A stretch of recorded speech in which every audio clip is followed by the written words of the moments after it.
Hello guys, it's Anthony from getoveryourexgirlfriend.com. Breakup advice for men without the bullshit. And welcome to chapter 13 of the breakup guide, putting your ex on a pedestal. So, we've defined what non-supportive thoughts are and what to do about them in order to stop them amplifying. However, this chapter is dedicated to what is easily the number one, the heavyweight champion of the world of breakup problems. It is without a shadow of a doubt the pedestal illusion. Now, unless you haven't guessed through that title, it's about putting your ex-girlfriend on a pedestal, and believe me, it is an illusion. Want to hear a secret? She is not the best thing to have ever graced this earth. She is just another girl. Repeat after me. She is just another girl. Now, there is a big possibility that me saying them words has the potential to piss you off. Well, I'd like to think that if you've made it this far in the guide, that you actually respect my views. So, thanks, and as usual, please hear me out. Okay, so you may be thinking something like, but you don't know her. She was a sweet girl and she was a really good cat. She was awesome and my family and friends really loved her. And guess what? I believe you. I really do believe you. I don't doubt that your ex-girlfriend had good attributes. That's the reason you fell in love with her in the first place. Let me tell you another little secret.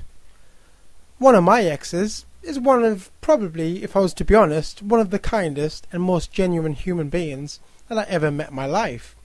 One thing she was not, though, was perfect. Nobody is. No girl is perfect. I'm not perfect, and you are not perfect. She was many good things, but she was also extremely needy, annoyingly jealous, and rather boring in retrospect. But did I see that at the time of my breakup?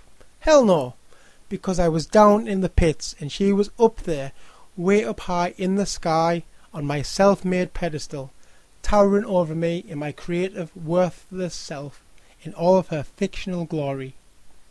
I've met many more suitable women since I realised this, but if you told me at the time, I wouldn't have believed you. I've approached most of this guide with a sense of logic and reason to a man's troubles post-breakup.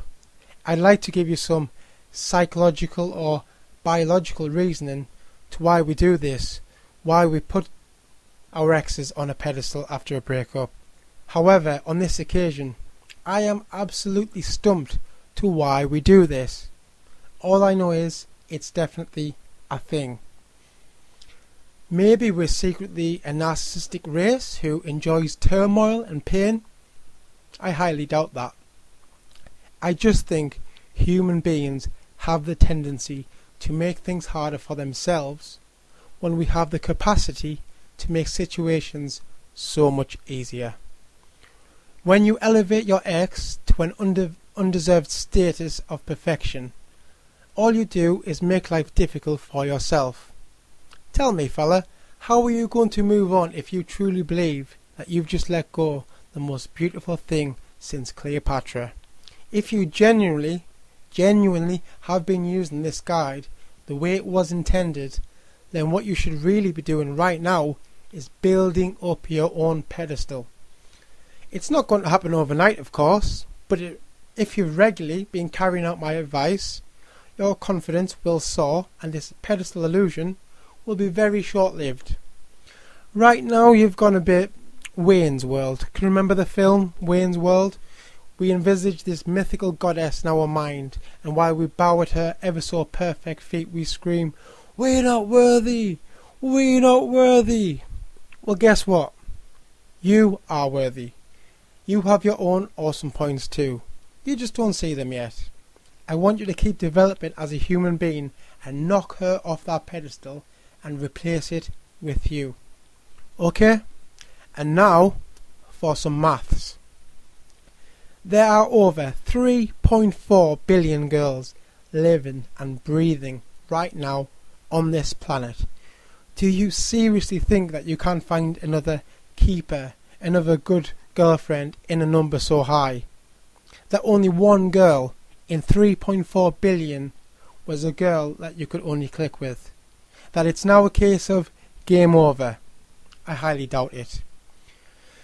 If you rolled your eyes and said, yeah, but she was the one, or yeah, but I won't meet 3 billion women, man, or anything along them self-obstructing thoughts, remember this: redirect.